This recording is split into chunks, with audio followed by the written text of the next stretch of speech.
5.1 FM na like page no ede amaye fa comment ni gu ho ebre papa mu ye bekenkan ede amaw na afi wa wo share no so se de be ya ebitimi akoye ni mu ensem ne dɔso dɔnhwe ba kontem emu akese no ebi eni didi so yi.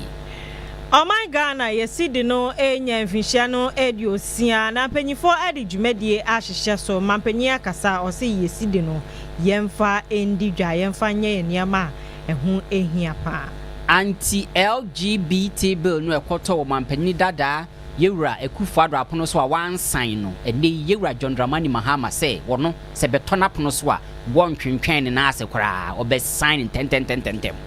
Ai funhie mu aya omo ede hyehyɛ so kopie mu wa beti se ye tututuo ewo ho no menai aban no ede aba se sade we ye ntwentwen so mu gya ituo no tutu Onua 95.1 ye bekɔ kwawu ahemfie ye tse kwawu manhene ensem bia ekoso da sebre akua moabo ate otoso miensa ede be na ekoso aposifo agbawura ho so kwa akopɛ papa ya kye no a video bi abeto montene so video ni de firi mu eba no ye de emu nkyiremu eba sisia na GSS the report about osi MTTD womo moje adamudie ekofem na so MTTD ye kase womugusua ejinemu pa womo eje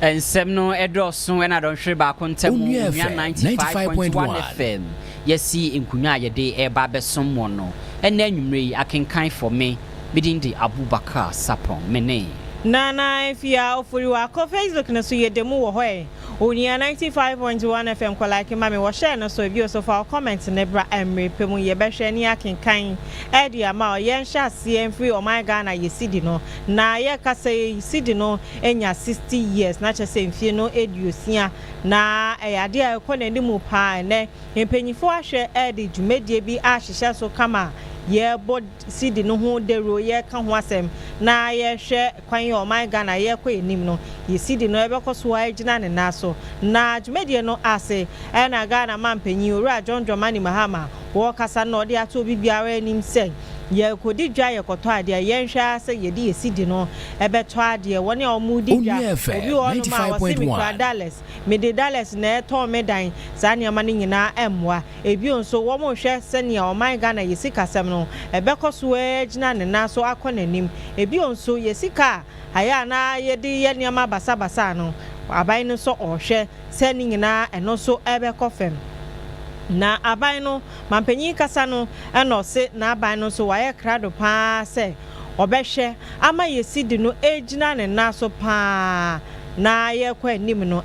sidi no ebe ya akono ye pa ye ntensem ni bia mampanyi edi tudwa.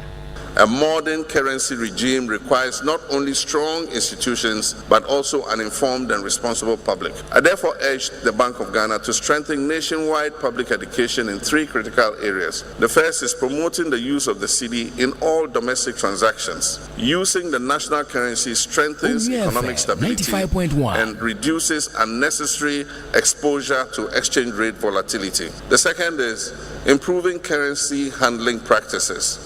Poor handling practices increase printing costs, shorten the life of the currency notes in circulation, and undermine currency integrity. We must promote respect, proper storage, and responsible use of the Ghanaian cedi. Na mampanyi owura John Dramani Mahama na wote ne nka no wo dwumadie course a wo mo ede bo sidi no abaso abohu dero ebi nso wo hwe ama na gina ne naso na dwumadie no ase na Bank of Ghana panyimpa wo honom Dr. Johnson Isiama ono so kasa wode to dwa se o my Ghana yesidi no yade a edimu ye papa enti ehu behia pa se Onua 95.1 ebe ma sidi no esanse sidi na akasa emu eduye pa. For 60 years, the city has moved without people. It has gone into markets. It has gone into small shop. The city has gone onto farm. It has gone to trotro stations, and of course, in the quiet routines of daily life. It has helped our families to plan. It has helped businesses to grow, and it has helped communities to support one another. Each generation carries its own memory of the city.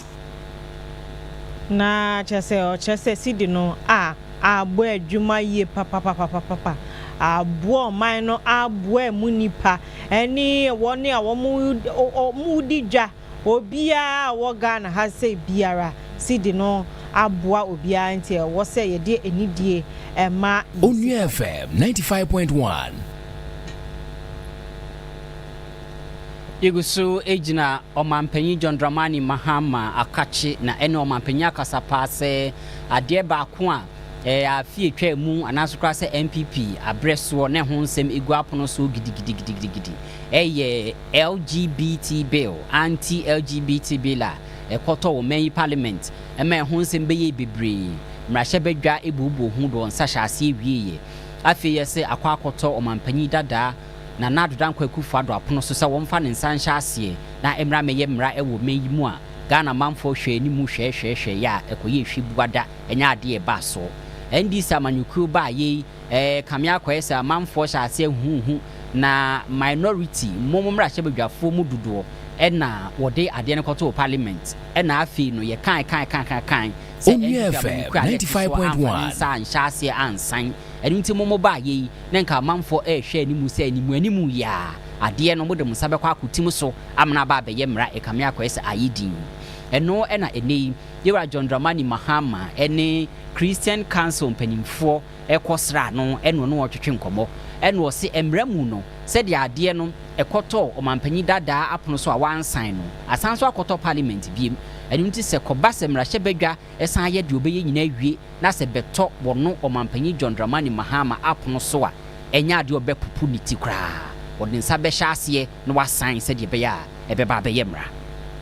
The bill was never submitted to the president for assent. So it was not submitted and the president did not assent. And by the constitution, any bill that is not assented to by the president before the expiration of the life of parliament expires. And so it means that the bill has to be relayed in the House. The Speaker has given notice that he will allow it to be relayed. But if you want the position of my government, marriage is between man and woman. A person's gender is determined at birth, and then also that the family is the foundation of our nation. That is our position. And so there are no questions or equivocations about what we believe. I believe that we are completely aligned with the Christian Council in terms of your belief. And so we agree with the Speaker to relay the bill and let Parliament, debate it. And if there are any amendments or whatever that have to be done, if the Parliament of the people of Ghana endorse the bill and vote on it and pass it, and it comes to me as president, I will sign it. Omampanyi John Dramani Mahama ena okasa no se said the ade ni sitie no emra kwan so no wo se esanso koto parliament nti akwa akoto ho no mo ya se Ghana manfo ene mra hye badwa hye bibia wie ne sanso ba na pono so a wode wo besan wo se wo kan susupi enye kitenkete kra se GDA ya Ghana manfo nyina ewo enubi eno no so na ban ewo abusua eyo ba ene be ma na chichire abusua afi nso ye wo obi se nipa ne ye be ma oyoba wontimi nsan nyini daachi bi no no ntina ho no mo nkasa mehwa a mepese me yi oba na ase me ye be ma enunti de me pe ne mekire enye saa ne tie enunti na ban de wodi ne nan asifom sese anti LGBT bill no sanso beto na pono so ene Onua FM 95.1 omampanyi John Dramani Mahama obepupu niti kra wodi nsa be hya ase se de be ya ebeba be yemra ewe yenko insefufro mo na efisem soafo ene na so ye nene wo mudi we aba wo mo se ahemfo se eyeye wo mo ankasa wo mudi o medjuma obehu se ye tututuo e wo ho no ene womo ede tabono atoso we no eye temporal na kyese womo ye na animanim ya ekwa anim no womo besan aka ho asem ni nyina ene se womo si womo di dwumadie bi eba no womo behwe na woni a womo kitekite tuo a etuo aboba betimi di ahyem na ebetumi ekunkum nipa no ya agi ni nyina mo amanfa kwan paso amoje ye ne ye begigi ni nyina na sesia no ne womo ne se wo de ba wuni ha na emra ye dia ma o se pabra no wanfa mba ene ye chew dia ne wasamonko na etuo ya womo ukopie mu ewo eyi ase ne ahifo abodwa womo ti honum bebre womo ye womo di womo djuma wo honum a na sa etuo no eyade a ebetumi adi ewu eninti womo hwe se saade we ye de betwentwen so na ni nyina ne se womo adi dwumadie bi aba eba eno no womo se eno no eye gan amnesty na chese wono wukitatuo ni bia wo de fabra ye nya ohwe na efisem so afọ ora muntaka mubarak okasan eno se nienti a wo de saade we aba ene se enkofo ekitatuo adidi ewu pa ye de bi wiade no na ye de bi edi ewu enti na hu behia se mpanyifo de wo na 95.1 ensem a wo de etudwa. Temporary ban on the use of firearms in traditional celebration. And this is something that is so important to us. We've engaged all our regional ministers and we've tasked our regional ministers to get all our regional House of Chiefs and our opinion leaders and chiefs to know, whilst this amnesty lasts, it doesn't really matter whether what you have is licensed or not. We just want to silence the gun in these 6 weeks. So during funeral, during festivals, all the celebration, we just don't want to see any gun there, and we are putting in very vigorous measures, and we don't want to have any confrontation with any traditional authority. Please bear with us and let us be able to streamline these illicit arms that are in our hands. Many of us will attest to the fact we all know that it is this gunpowder that were usually used at celebration. Today, in this at these celebrations, you see pump action, you see pistols. In some instances, we even see AK-47 and G3s being bundled at funerals, at other ceremonies. We are saying that during these 6 weeks, it doesn't really matter whether it is gunpowder, whatever it is, please bear with us. Efisem swafo ra muntaka mubarak ena wo etinenken na ni nyina ne se sanabdin kankan no etuo no enkofo dodo na womo ede bokro no prepra manfo na okopie mu ewo sa afahye na se yiase a hu se ye tututuo ni bi wo nom sa tuo no enkane na e powder na gum na so se si ade ebetumi edi ewu bi a omukita no ebetumi edi ewu ye pa aninti wo se sa ade no yempesi ebehu bi mo fa ntwentwe ho Onua 95.1 we enedi kan a ban edi abase ye de gun amnesty aba wa wo Ethiopia wa mfa kwan paso amfa anase akoje anase ababedi unsa no wo de fabra na free be afi etwemu eba edie say armed robbery cases pa de ayade e kone nimu yie pa na womo echra nipa bebre na ewu a enam se enkofo akotwe etu ewo mso efisem so afo osanso edi tudwa se sa amnesty anase gun amnesty won be sha se free December da etoso baako edi akọ January afi eda enim no eda etoso dunum na okirechire mu o se wa wanfa wo de ambasa bre etwemu a waso be ye hye. Temporary ban on the use of firearms in traditional celebration. And this is something that is so important to us. We've engaged all our regional ministers and we've tasked our regional ministers to get all our regional House of Chiefs and our opinion leaders and chiefs to know, whilst this amnesty lasts, it doesn't really matter whether what you have is licensed or not. We just want to silence the gun in these 6 weeks. So during funeral, during festivals, all the celebration, we just don't want to see any gun there, and we are putting in very vigorous measures, and we don't want to have any confrontation with any traditional authority. Please bear with us and let us be able to streamline these illicit arms that are in our hands. Many of us will attest to the fact We all know that it is this gunpowder that were usually used at celebration. Today, in this at these celebrations, you see pump action, you see pistols. In some instances, we even see AK-47 and G3s being bundled at funerals, at other ceremonies. We are saying that during these 6 weeks, it doesn't really matter whether it is gunpowder, whatever it is. Please bear with us. Or say, Sabre, mono, say gunpowder, or say the moonjai. Na mo amukite kite no monfambra ebi onso o se o mebie baby ahodo se na be ya wa wo kita etuo ibi no wo de be kɔ honom eno no ukɔ mensini mu a wo mo ebie mia ahodo a wo mo behwe se wa wo kita etuo ibi no wo de ebe kɔ honom yenti nsɛm a wo san so ekan. When this amnesty period ends, the law will take its full course. The Ghana Police Service and all security agencies will intensify operations to recover illicit arms. Those who refuse this generous offer will be treated as criminals, and the consequences will be firm and uncompromising.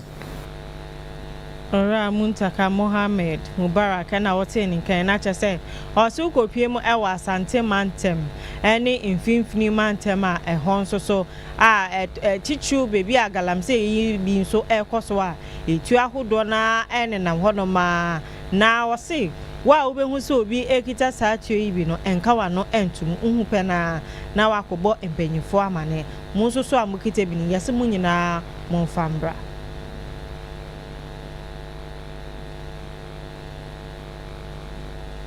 Ugusu etie ehwe Onua 95.1 FM nwenunsia ekasebo yo Facebook ne so ensem a etwaguru no ni nyina emfuni eka ho wo ba na wa like page ne amaye na de o comment ne ego mo 95.1 e de amaya na so kra se bre papa mu ya bekenkan e de amaw na afei so no wa mia share ne so se de be ya link no ebetumi akọ animu na ye kọ ensem ahoduo mu a na yekọ akwa akugina mu ewo kwawu empotemo efri ebre kakra nie no eyade akwawu ahemfie hono no eho ensem akwa akoye bebre ensem akwa akoye bebre ni nyina se eyemanso twen ho nsem na ekoso wo hono mo na saamre ya me na wokase no yese oba ahema ya wote adwane so ewo kwawu hono mo no eyade a yache no nana adwoa jamfia yese na na odwade yache no eni ti chia ya che no ensem no etu enya entwaye enam so ama saamre yesi wo hina wote adwane so no ade a okwa akope ono so ache no a ehu nsem no akwa akoye bi Onua 95.1 ya aba beto montene so no ade a ye kwawu manhene no ankasa da sebre akua moabo aten no wode ne to asi fomo ewo video ni mu na afedi akwakoya arehosem amamfo nhye dante asese ede be pa na ekoso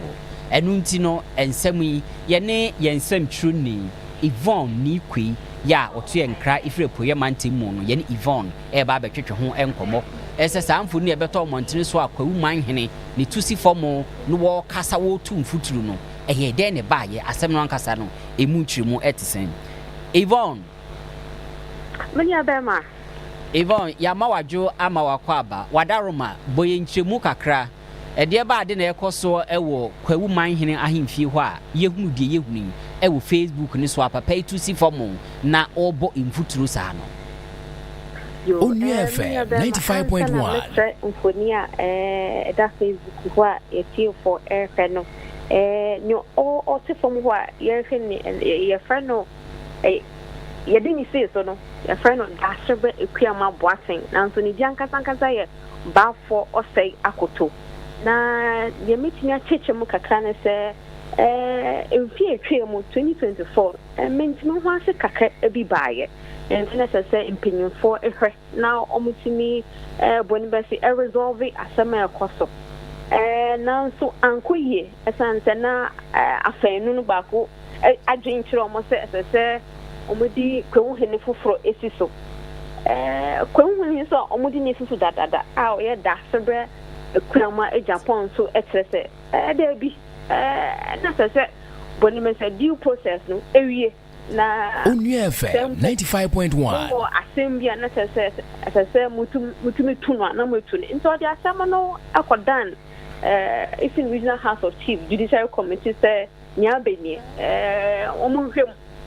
na omunima no junior na judiciary committee di one asem abetu dwa say sempo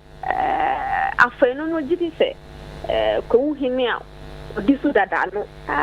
omo peso mutunu so na sese mo fa ma kwanso na kwanso mo fa ne di omo nwie peyo na sese nyomudi ne situ no omo twin esan kakra na ensese ofa no ho efre no ho se oye kwewu hene esan se kwewu hene o hodada na yenwi asem na bufufro pese ye fre no kwewu hene de na sese emfa asem emma nti Monday Onua FM 95.1 omo hu ya na se ya befa queen mother wo kromo ho no muni se police for esan se wo mu abene na nyome hu an se queen mother ya befa na ide ayo mu bo hu kakra nti no mo dwin se the obone be frɛ it was an issue of abduction but na nyasa police for ebetechire mu se ya pampa mu ko for ekwa abene ho akɔfa queen mother na akwan so mu kɔfa no no mu ɔmankasa ɔmba yɛ de friend investigation ahwɛ sɛ mu kɔ fa kɔ hɔ no mu fa ma kwan so ana so ma kwan so na mu de kɔ hɔ kɔfa queen mother ne de na tɛsɛ ɛno ano no banya ma kwan so de na tɛsɛ asotwe ɛbɔ hɔ no na ɔmo de ama police for kɔ hɔ menu ka sɛ de queen mother no yɛ release na waba abeni komo fa Onua FM 95.1 video na da yon phone nso a yetie for anase ya sako air no the boni beta say the new kwewu hene a faction edini see so say your friend da sobe ekuama boaten ono Monday asem see ye no na osan pese okọ abeni palace mu ho kodi ne hene nanso police for amane kwan esan say omasi omenya order indeed say judicial committee or traditional council etrem say omakasem no mu na omutumi traditional council dia mom any customary law e dia mom no omoyem pense mo no makase asem ni na tese obia ediso entino ensase da sibre ekuama boating esan friend no hu kwewu hene esan asem no enye Onua FM 95.1 eman hu kwan se okọ abene palace mu ho ekodi n'edwuma ntina say no e fo na wotie na ha Yvonne police rounded him up to ensure that wonko palace mu ho anya ne de ntina say oboni me say one man protest or protesting into the video na ano na e ho no abene de nyamencha de ajo de ba na say nsem e wo ho no anase nsem e nkofo ebo no empanyin koso a ekasem esanse that is the head of the entire Kowu Traditional Council away Paymantem has Kowu Traditional Council obofin kokko bofin payaso abetifi obomin exam konin na your Kowa divisions ewo Kowu intino emum asem na ewa benedie but Yvonne say uneasiness Onua FM 95.1 Yvonne what you mean ka enti sesie sa da simbre ekura maboaten a ye kana semu a wote fom ho no mu ebom futuru no aposifo achina na se wonche no menu ka say ja police for entry no nya enno mu ya na say preventing from entering the palace abene ahimfie ho no mu no omunyaye. In total, there was no arrest of him. Just that Omu said Omu Mana Quine and Court Palace. My son said directly by said he was not supposed to hold himself again as Kowuhine because the suit has not ended at the law court. Enti sa protest na warrior na he fan wote he fan na wode ne to asi form ho no e ho ya ahimfie ho anase ni fie anase hene ho aye abeni Palace 95.1 Palace name pay kwan ewo mu kakra usia na wafa barrier bi kakra no ananze head abeni Palace menti wa wonim abeni yie pa no se hu se ho eye Palace nenim kakra obudu ho anu ananti obo hwese palace na wo wechi kakra enti no eho no tena ya o ye ni protest no aha honum na why one man protest and say police boy say on babo palace no ho eba enti no we nya kwan anko wura himfie ni mu ma himfie na aboboa no ho no wote ho a wo presa no exactly no all prayer police one say arrest me yo Yvonne yabeda sepa ne wadaje yensem true ni Yvonne ni kwei etonkra edifrepoye mantem eastern region no emu amam for mumra Facebook no so na mra mehwedi etwagu na ebra papa ndi ni from ho 95.1 no yensem twerefo kire ne nsem a wo ka ene pre a wo pre no ya chi bidigu ahoma so a epese yiti de papa no oka Munchime na munchime Moi, what is for moi? Munchime. Pas pour munchime. Me pas quoi dire munchime. Munchime ya so bonza body. Munchime. Fais on here. Can you cause I'm here for evidence purpose. 5.11. Me here for evidence purpose. I am taekwondo. Fais on here. Make sure that you film it very well. You come in here. Munchime. What you want yanko? Munchime. What's the quan musoko? Munchime. You ba kwa hinti. E be famu no wako. Se ko ya mudia.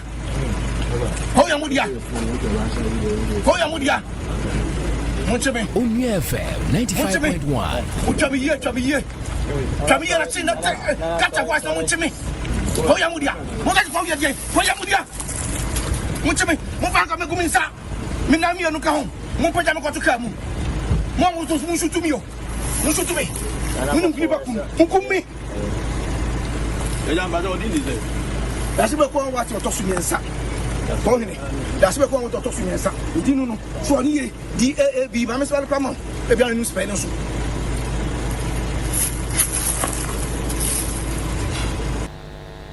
Awie enti mo a mo hwe Facebook ne de mo hwe mo ni so ade pa eyi mo a mo tie nso no masumu a opanya yete ne nka wo pere wo fom ho no mo saa no wasi ni din ededa sebre ekua moabo aten otoso miensa wono ne nkete so ene yese mansotwe ne aposifo abamunti no wontena ase ne wontwen kopem se asem yi no Onua FM 95.1 BC amamfo ye gina we su atwa hu tew afa aboafo nkrato ye ba ensem ne diaka edoso pa enko babia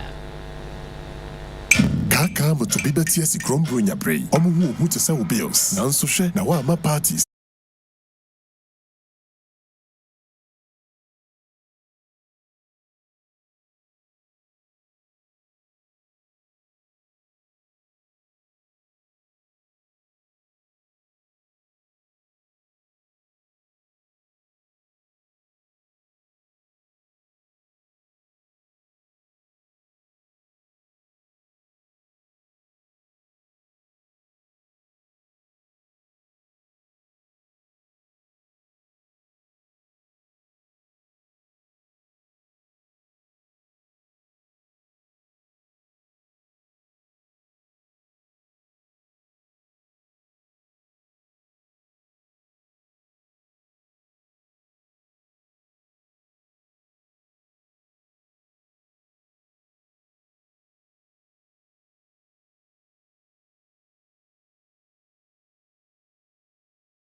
Ayentu aso a GSS aban kuntabufo enene womo ade abase woni a womo ge adamude e wo man Ghana mo no eso ate ade abafem nanso Motor Traffic and Transport Department MTTD Police Service ni mu muguswa ejine mu na government statistician Dr. Ahasan Idrisu wakasa no ena wode atudwa se eniema nkofo pa ede ya demudie eniema eyesika chichu na eyesika na wode insemwe etudwa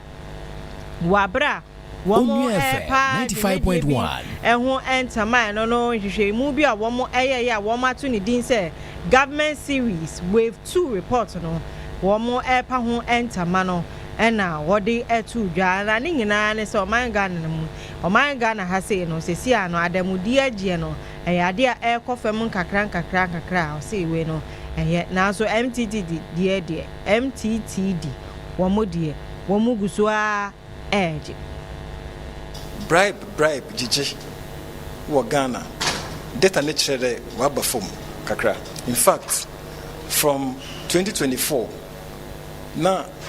the proportion of Nkrofa will access public services are what you are bribe and what you bribe you want waba form from 18.4% in the wave 1, which is last year 95.1 to 14.3%. There's improvement in terms of bribery. Now, secondly, my young who say, Nzama unkofode ma bribe. Usually, aya sika na ya odos wom papa. But even then, sika aya unkofode ma bribes. Also, waba from 51.3% last year to this year 38.6%. That is the form of items that Nkofode ma bribe. Ntono so chede oye aza oye ade papa. But mum you hu observation bi. No observation is chede anwana wama favors ana wama voluntary Onua FM 95.1 we access public service na public servants in mbisa hwea anwana wo pede wo ma bibi no dem proportion mbom na wakoso na eye aza oha adwen kakra na chese Dr. Idrisu Hassan ena wote se o kasa no ebi onso ka se enkane no se ye show bi e ma ni tua bribe bi na se ye gi adamudie no ebi efini nsema womo e ko report ene o se saade no eso ate ye hu de aya wana we access public services no na say bia wama wo tua bribe chaya wa report. But this year, I want to report bribery to either an official institution that deals with anti-corruption or a non-official institution. Them number no aba phone. On this one has the papa. Onua FM 95.1. Enye ade papa na so MTTD die no so oka ho asem. MTTD police. Still I want to top list. In fact, one bribery this year, January to June 2025, now 51.9%. But then 51.9% on the top list. Therefore, the top 10 I want to see can first. And stand public utilities for NABA. In fact, therefore, MTTD. Then the next one is Police General Services. And stand public utilities for NABA. But even then, them 51.9 Amakano.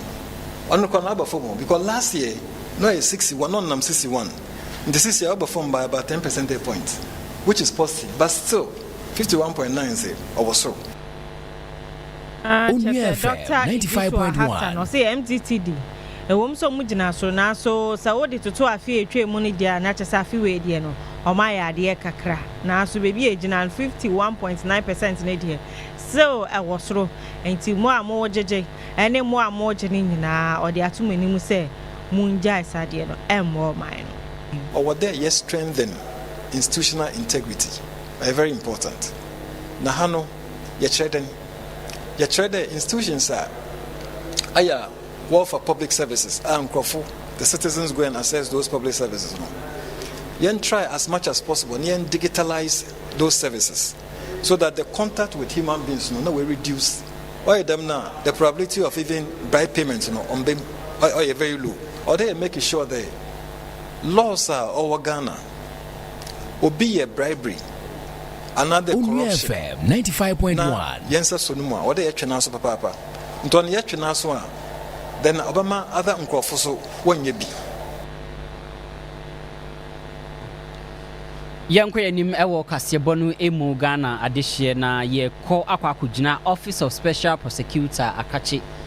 a wona woye katasehye ne proye ho ahwemu krogen na afi wo hwe ama o my Ghana yakon etia saa neman OSP nsem ababeto emontene so wabo nipa makomako be se enson edin ya saa nipa no o se ye de kwadu bi abowon na kwadu a yede abosa amamfo no enche ensem betu dwase akachi a wogige eto edema aban Ghana Revenue Authority no ebibi atwemu woni adwumakuo ba ko bi a ye fe no Strategic Mobilization Ghana Limited SML ekoto kese efa eto gige ho ene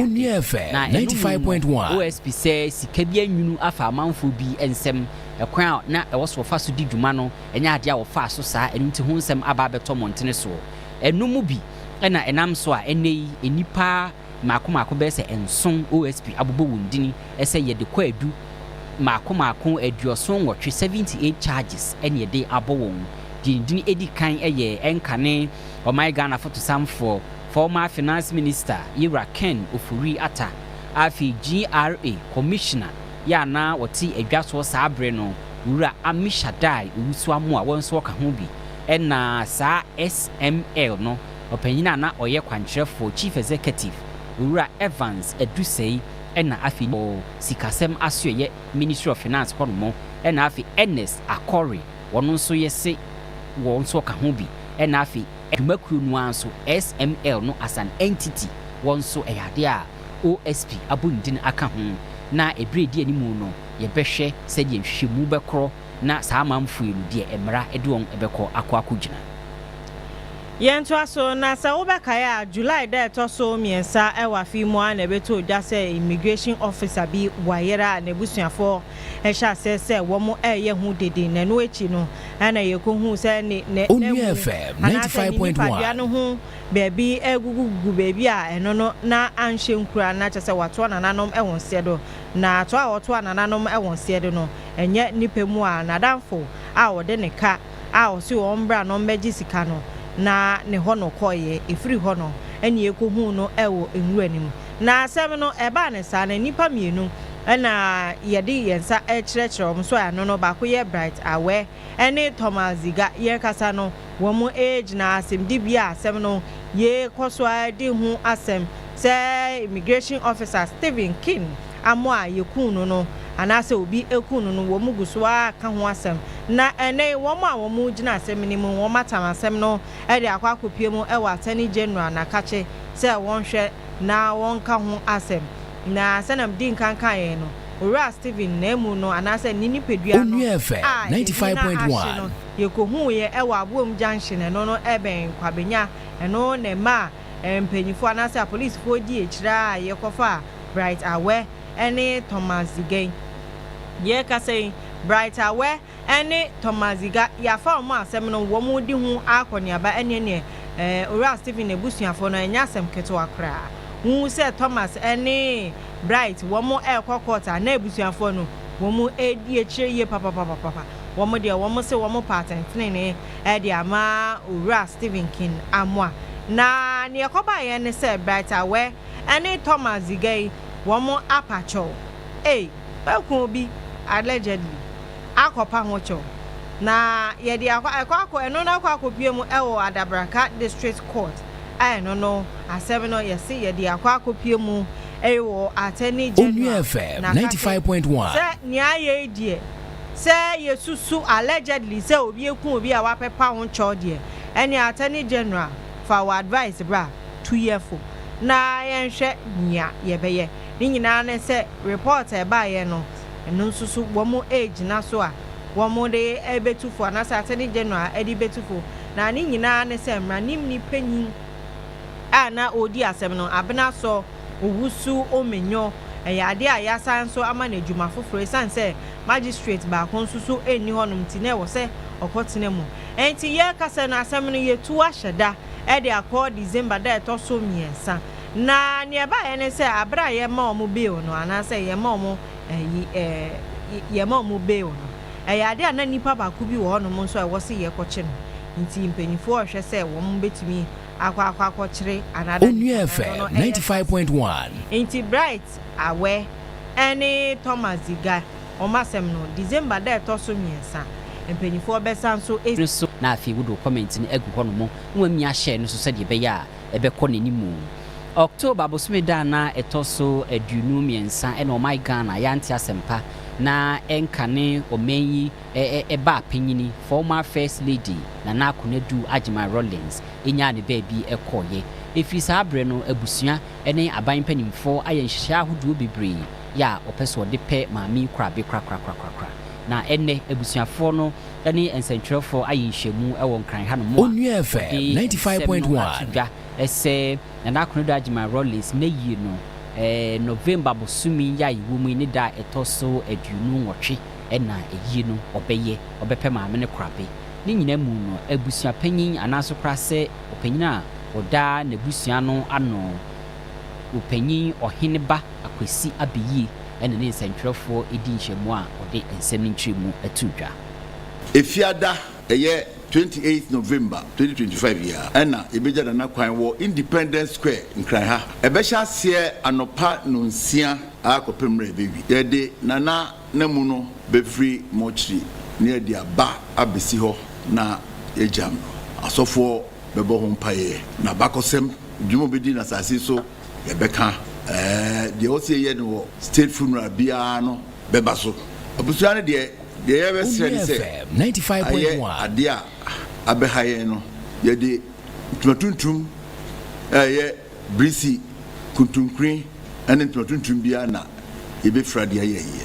no eno nkyese kototuma fro dem nye tuma bia me se tuma we ene yede ye na kwadu yi no pe bia ye nsan enye no kre wo de brisi kuntunkrin ana tumatuntum bia opeso fraba no fabra aye na ye no se de obampani aka dada no eye state funeral o mani nyina na eye nti ne yakwakoye no Blaster Square no ho de oso agini penyina nti obia yenyim wenya de a ye de invitation ko ba bia obia pese wa komam ye na Akonedu Agima wa ye se kan wa kan nua kan wo fa bi enkanka enkola ne nyanka ya na Daroma school Onua FM 95.1 December juma o ye kwemi na mu no wa kan akoma bia no bo modian na bra na bija no kwai ye wie sai ye ya na ye wie ye mpesa fe no ye wie an se afe de ye se akoye ye foforo bi wo ni krom mpo bi ana ebe bia no tie bia da bi ye wie a ye wie nijina busuana na nan biu esre mo se aye ade a edomu mu no ye mpesa gidigidi bia beba ni anko tias de nse dube se ya crowd no itu bu faso na fe akoye nsem bi ho ye mpensa se atuebo a 95.1 street for no be che be bi obia mfa kotra na enye fefefe na ye nko tias mboni bi anka ye ba se ye kwa kusi na arehum empaibom sina memfa crazy awie onyame mfa ne kra ensi ampa opanya yete ne ni sisia no oheneba akwasi abeyi wono ye abusua panyini ya ode na Akonedu Agima Rollins na yi ho hyehyeye no ode eto Ghana manfo animu yenko ensem fufromu na tememfo mo takwanso ayem ene wo mo ate asem denne ni nyina ne se panyin kwantwefo ode ma Ghana Water Company Limited Adam Muta Wakali ene wakasa wo kire se aban no ede nhihye egu apono so abomo ebehwe ama tememfo mo water kwanso ayem ene importem ebemben no Onua FM 95.1 ni nyina ne se ukopiem ewo ho no ma na ya di agalamse bi ekoso pa ewo ho enti nsuo a wo mo ewo ho no eni ne ente na treatment plant nso so ewo ho no mo esanse nsuo no wo mo asɛn no a no eye bonsa treatment plant no esanse nsuo salt ayemu ma ama ye boka bebre ebetitini na da pemien santem no ye hu ya ne se enetia na san aba bebre a yentumi nya nsuo no kramba plant ne so entreaty na ye ka ye bo de eti sa neti free nsuo no no enya ade kan operational cost ho enka ho kra enya ade ye dadwene ye de nsan ka ye be fa nsuo no na ye treat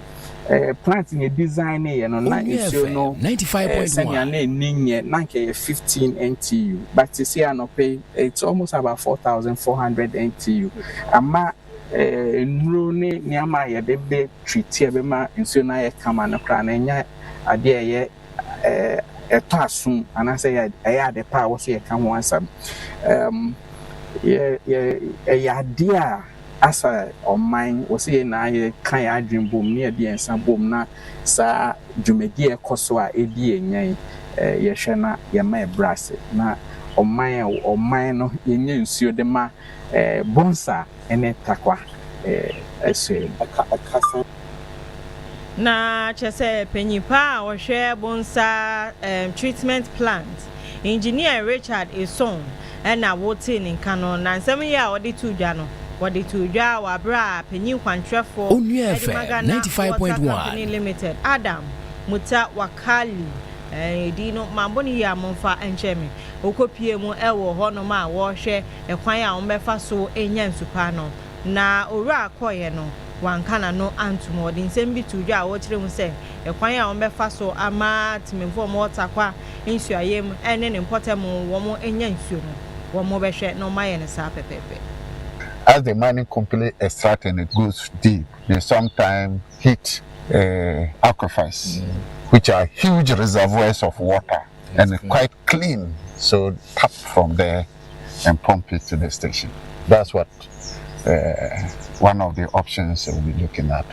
Now we'll have a booster station there. It pumps the raw water to the treatment plant here. Instead of going through here.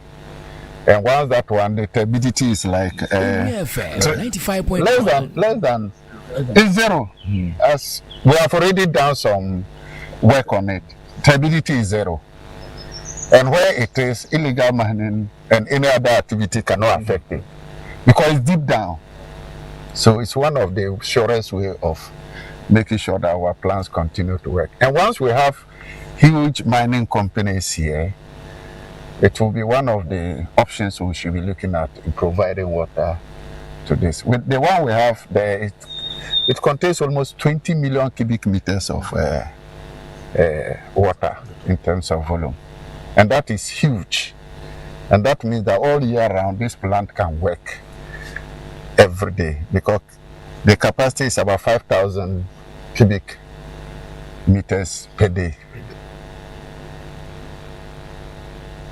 Onua FM 95.1 Eguso ejina dwumedia efa galamse insunsua ya manfo binom ese no ene entokwa ye kun no eso enunti ye beko dwaboso ene ne mpotamo ifisa ban yi ba ye ade ba ko a waye ne se yatete magunu ya wona wo bo empempen ebo insunsu ya amanfo de galamse ese no wo bo empempen e wo kono mo enunti sa amanfo ye free wo mu blue water gas na udi dwuma ahodo bibre ukopie mu ewo atoye mantem mu hono mo western north ho a yesi galamse fo ya agemputam ho aboso dwaboso district ni mu no ayade blue water gas edwuma ye free waba afa hono mo a woni a wotu afumagudie no woni won pere so hono mo pa yesi bunsu nkwanta ebra tax force for blue water gas for kopi hono mo no na amanfo hade a wo say Onua FM 95.1 sio bia ya river bia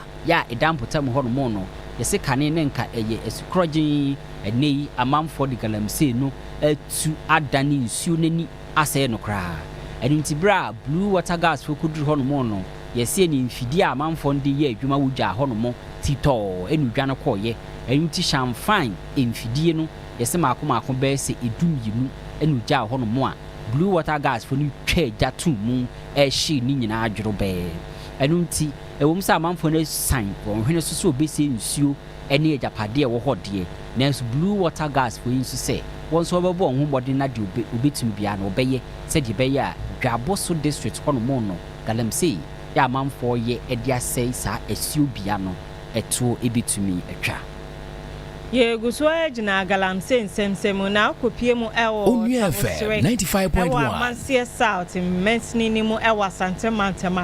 ɛyɛ ade atememufoɔ wɔn ani abere yie paa ehu so ɛde abɔ mo ne nyinaa ne sɛ galamse yi bi ɛkɔ so ɛwɔ hɔnom ɛne yafa nkɔfoɔ bi sɛ beebi a galamse ne kɔ so no wɔn ɛnbɛbɔ ban ɛwɔ hɔnom na wɔn bɛpie mu wɔ hɔnom wɔn ahyɛ aseɛ ehunahuna atememufoɔ wɔn deɛ wɔn se galamse no ɛnyɛ wɔn de nti wɔn ɛbɛka ho asɛm na ukopie mu ɛwɔ manson kwanta ɛyɛ ade assembly member baako a wɔ akyerɛkyerɛ krom a ɛno no ɛwɔ manson kwanta ɔno abɔfosu Sylvester wakasa a wɔkyerɛ mu sɛ tememufoɔ asɛm no abɔ mu ho yie paa ne nyinaa ne sɛ wɔn se committee members nyenu saafo yi a wɔn ɛba bɛbɔ galamsefoɔ no ho ban no wɔn ɛto hyɛ wɔn so edi wɔn akyi FM 95.1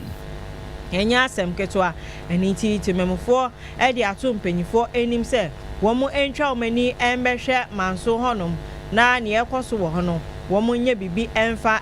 ho ɛmfa mɔm na wɔn de ato soafoɔ a ɔhwɛ efisɛm soɔ ɛne asante mantem soafo ɛne IGP na emu na sɛ wɔn hwɛ na wɔn bra hɔ sɛ na bɛyɛ asomdwe ɛbɛba ɛnyɛ saa de a yɛnte asɛm de taabosere ɛban ɛna yɛhyɛ mu ha no yɛnte yɛhyɛ mu ɛne sɛ ɛnkyɛ bia ɛna abrante bi ɛbaeɛ sɛ ɔbɛyɛ galamsey yɛayɛ frɛ no ɔsɛ Richmond yɛadodo no afɛ no Ostrich na ɔbaeɛ no ne dwumadi a wode no sɛ ɔman ne ɔyɛ galamsey ɛwɔ hɔ no yɛsaa no nti ɛde free on the 28th of June 2025 yɛayɛ wɔ mu Onua FM 95.1 nipa ɛwɔ taabosere ɛmɛ mu ɛhunuhuna ɛne ntuo totoɔ yɛ a ɛkɔ soɔ nti ɛma taabosere ɛman yɛgye ho ase sɛ ɛyɛ ntumi ntena nkuro no mu mpo asɛm member me gyina ha no nkuro no mu kwampo ɛden ɛma me sɛ mɛkɔ hɔ na makɔ akɔdi me dwuma as an assembly member ɛsɛ ɛma me nsi kurom hɔ no ma de me hu no wɔ deɛ ɛnya de sɛ mepɛ ne saa no ntumi ɛnkɔ nkuro no mu enti ɔma gye kuro no afa ya metro men ɔmu kura etuo ɛne mmaa sekan ɔma gye kuro no afa ne nyinaa ne sɛ ɔmo mpɛ sɛ nkuro panyin bi kura bɛtena nkuro mu hɔ no ntumi committee for de sɛ ɔmo ntumi ntena nkuro mu hɔ no committee chairman ɔne ne vice wɔn aboɔ mo a ɛnyɛ botoro ya committee chairman for de sɛ wɔn ntumi nkuro no mu Onua FM 95.1 ama sisi asɛm no kwa wɔ manson bibia police commander hɔ no sisi yɛni kamafo bia yɛni obi a wɔka bi ama yɛ de fa mo nsɛm twerɛfo yi so na mama aban aso ate sɛ taabosere man ɛhunuhuna nipa no mu bi ɛhunuhuna yɛnti no ya yɛntumi ɛnkɔ kuro no mu no tie saa ban sɛ nadawroma ɔmɛpam saa nkɔfoɔ no ɛmfiri kuro no mu hɔ ɛmfama yɛn sɛ yɛabrɛ ɛne galamsey na ɛkɔ so hɔ no mu no tie saa ban sɛ nadawroma ɔmɛpam ɔmo ɛmfiri hɔ no mu ama yɛn na yɛn nso yɛntumi ɛne yɛ ɛne a ɔteɛ no ɛyɛ manso nkwanta akyerɛkyerɛ krom mu assemblyman a ɔwɔ hɔ no fosu Sylvester na kyerɛ sɛ wokɔpie mu ɛwɔ taabosere a ɛyɛ ade a galamseyfoɔ no ɛdi ɔmani ɛwɔ hɔ no na wɔne a galamseyfoɔ yi bi ɛdi ɔmani no wɔn nso wɔn ɛde wɔn nsɛm ɛto Onua FM 95.1 ɔno sɛ yɛwɔ hɔ na ɔbaeɛ sɛ ɔwae mu sɛ ɔmɔkye ne nua no a mayɛ vice resu adam ɔmo mmemu sɛ mopɔ na ɔmɔtwiri wɔ fam ba no ana nsuo tɔ na mesom pie adwane nti mobaeɛ no maambɛto me ɔmabu me pono me dan pono dan mmienu ɔmabu pono no nyinaa akɔ ayi fa sika wɔ hɔ nti mopie no mɔpta me mɔjangle moto JY7 akɔfa kameni na moto no de apue nti sɛ bɔne wei na wɔyɛ sɛ yɛyɛ committeefoɔ sɛ obi ba hɔ sɛ wɔabɛyɛ adwuma a yɛgye ne sika yɛne no tena ase na yɛgye sika de yɛboa akwan ne yɛ anam sɛ wɔmpɛ sɛ wɔbɛsia yɛsuo a wɔnum no mɔnum free mɔbu pae no lɔfrɔf makyo ma nam sɛ no bɛtena ase ka aban na ho asɛm no nti ɛna ɔbɛpam yɛ firi hɔ a wɔbɛpie hɔ mpanimfoɔ nyinaa nim sɛ Onua FM 95.1 Nisi ase ọma ba mi fi mpe to no ma meto me ke ni ekafia mpe ko me nisi bi ma bo le kora eti we me dia ye no ni kura mi ni no menya gala no nso yekukuku ye de nso yedim die nti a otata de bosa ya ban ye sra ban ne se ommerem no me pam o mo fi ho ban na ya so na chese woni agalamse ifo yi eto share wo mo so no ebi na wote wo mo nkan no wo mo e de ato aban no enim se wo mo ntwa wo mani embehwe tabosre na eno no e wa Mansie South mesni nim na obiara ho ento no e wo hodom ya de ni nyina si yesamfo aya William Mesiedu ene akosi asabi asmani producer papa enya asem keto no no hwe ye ehye stories yi mai kama eni yeri ababe somo no Onua FM 95.1 abu kasemi abu anseni yebe kono na u kasemi osi o na kunedu na ye ne baso na dadi lumba die no de da do wuye unti asese maso no me say eya ye ena say wo china say ena say ena say die abusia say memma na kasa na mo azu mo ha adwen kakra wo ade nye bebre ade say na kunedu obi ametwe ne ho manso ana obi ametwe ne ho manso oh say memma na mo ha adwen kakra so ye be fa mo sa ebi anko ne ho asem enye be me bia nso na ewu a ayete say daddy lumba di ana meboa henti eye peculiar issue a ewo lumba family be ho asem na enye me ma asem say enche o meye ye no ho me sesi a metie de mintimi hu this me Onua FM 95.1 date no mo say December 15 ho no be visa tie de ye twen Ghana for twen bre bi o mpese o mbe ye de o se ye kan be kan afa for Ella na die ko Facebook na so di here di na Afia Oforiwaa we Onua 95.1 FM na me ne Abubakar Sarpong na de kase bo ne be som ya da mo ase ama mo ani tie ne hwa